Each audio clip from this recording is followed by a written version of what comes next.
Good morning, friends, and welcome to Wake Up in the Word. Hey, thanks for joining me on a Friday. We've made it through another week. Grab a good cup of coffee and join me over in John chapter 13. We'll pick up where we left off yesterday for our short devotional time. But in the meantime, I know some of you have been texting and asking how things went yesterday. Had a medical procedure at the Cherokee Medical Center in Gaffney, South Carolina, and talk about a good experience. Who wants to go to the hospital to have anything done? None of us just really want to schedule that into our day. But I'll have to say that my visit not only was good, it was a blessing, primarily because of the great team that worked with me. I want to give my comments and praises to Dr. Andrew Taylor, of course, who was in charge. But wow, what a team of people they have there at the Cherokee Medical Center. It's one of the reasons we were so thrilled to be there, a part of the Spartanburg Regional Network, rather. And so from the time we walked in and Queen met us at the front desk and helped us check in, Sue got to wait on me, of course, and drive me home.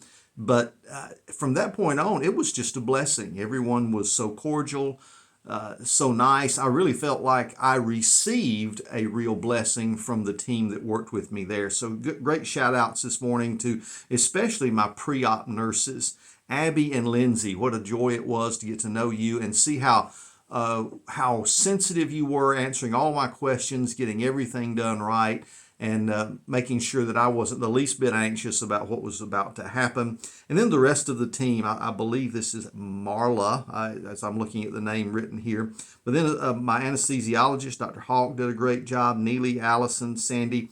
And then, of course, we were not only blessed by everybody that helped me get ready for the procedure, but checkout was a breeze thanks to Cynthia.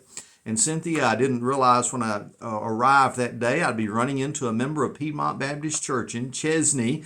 Yeah, Cynthia's heard me preach before. And so there she was to help us get ready and get out in one piece. What a blessing it is. Of course, some of you may know we live in the parsonage of Piedmont Baptist Church and are just thrilled to pay them a little bit of rent while we're still looking for a house in this region.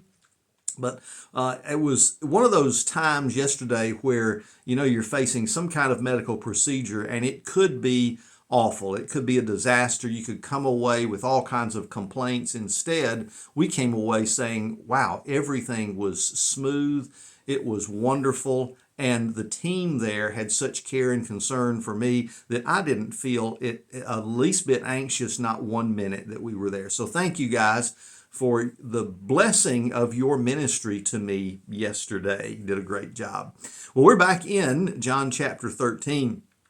And I don't know, I think this devotion might really ring a bell with some of you guys because we are just now in the passage of Scripture after Jesus has washed the feet of the disciples at the Last Supper. And we get to verse 12, and Jesus does not want us to miss the lesson. Look what he says. It says, when Jesus had washed their feet and put on his outer clothing, he reclined again and said to them, do you know what I have done for you? Now, keep in mind, Jesus has just given a great lesson, a tremendous lesson. I'm going to be preaching on that lesson this coming Sunday morning at the Silver Creek Baptist Church, if you want to get out there. The address is Columbus, North Carolina, but it's out in the country in Polk County. Be preaching at the 11 o'clock service Sunday morning. So come on out. We're going to talk about the implications of this in detail. But Jesus wanted to make sure they got the lesson. It is a powerful lesson, and he wanted them to understand what he just did, because they might have been scratching their heads wondering, what was this all about? So, do you know what I've done for you? He asked, and then he answers his own question in verse 13. Now trust me, if Jesus had let the minutes sit for a while, somebody would have probably spoken up. Peter might have been the one because he was usually first to open his mouth, but Jesus asked the question, then I think immediately answers it, lest we get some wrong answers involved in the discussion. So watch what he does. Verse 13, you call me teacher and Lord, and you are speaking rightly, since that is what I am. So if I, your Lord and teacher, have washed your feet, you also ought to wash one another's feet. For I have given you an example, that you also should do just as I have done for you. Now, is he trying to institute a new ritual, a new religious event to happen maybe once a year, right around the time of Passover? No, that's not what he's doing. I'll explain that in a minute. But look what he does say, verse 16. Truly I tell you, a servant is not greater than his master, and a messenger is not greater than the one who sent him. If you know these things, you are blessed if you do them.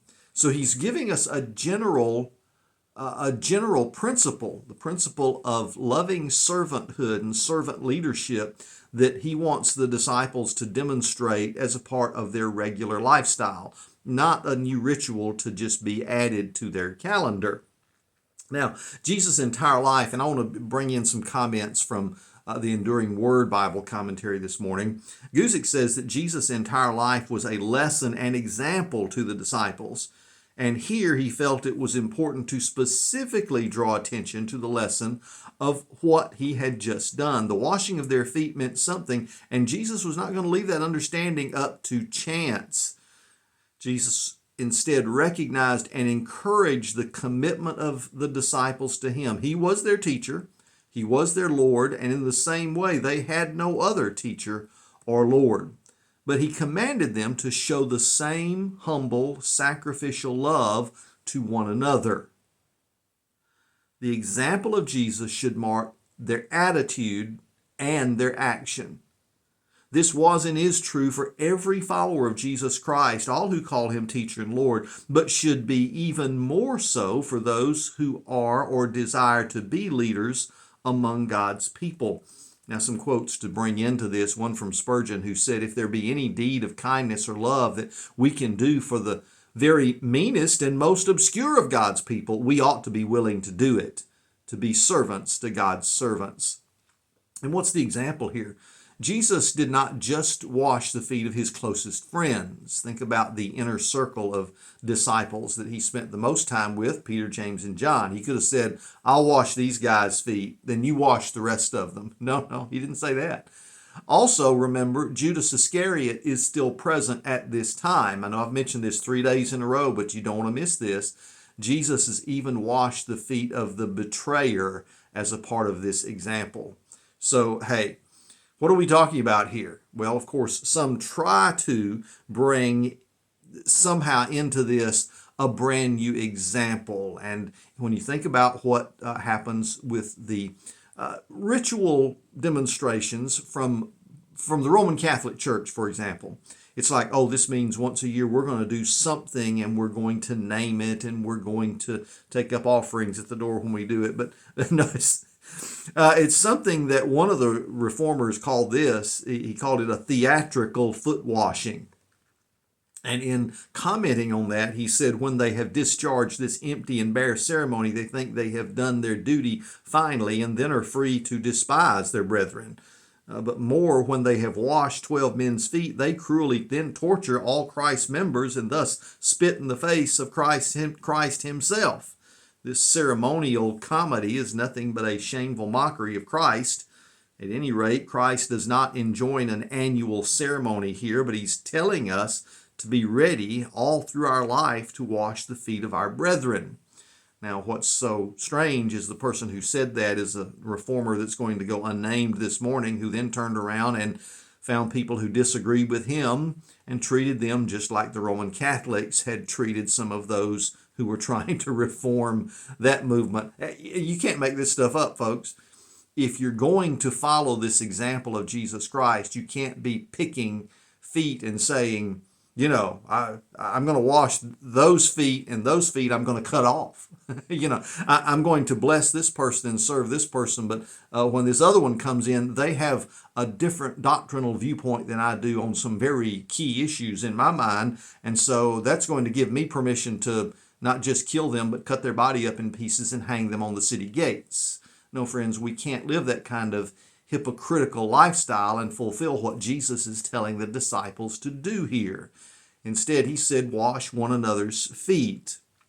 We, like the disciples, would gladly wash the feet of Jesus, but he tells us to wash one another's feet. And anything we do for each other that washes away the grime of the world and the dust of defeat and discouragement is foot washing. Now, it's easy to criticize those with dirty feet instead of washing them. Let's don't find ourselves in that position. It is, again, Spurgeon that said, look, Christ's way is very different. He says nothing but takes the basin and begins to wash away the stain. Do not judge and condemn, but seek the restoration and the improvement of the erring. Oh, what a beautiful picture of how we should be treating one another. And even when you're in a simple situation, one like I was in yesterday, even in a place of medical treatment, and you see God's servants come by to serve you. Oh, but they're getting a paycheck. They're getting paid for it. Hey, it's what's going above and beyond the paycheck that really matters. And that's the kind of lifestyle every one of us needs to be living if we're really a follower of Jesus Christ. Wash some feet today and see if it doesn't give you a great blessing. I'll see you again next week as we wake up in God's Word.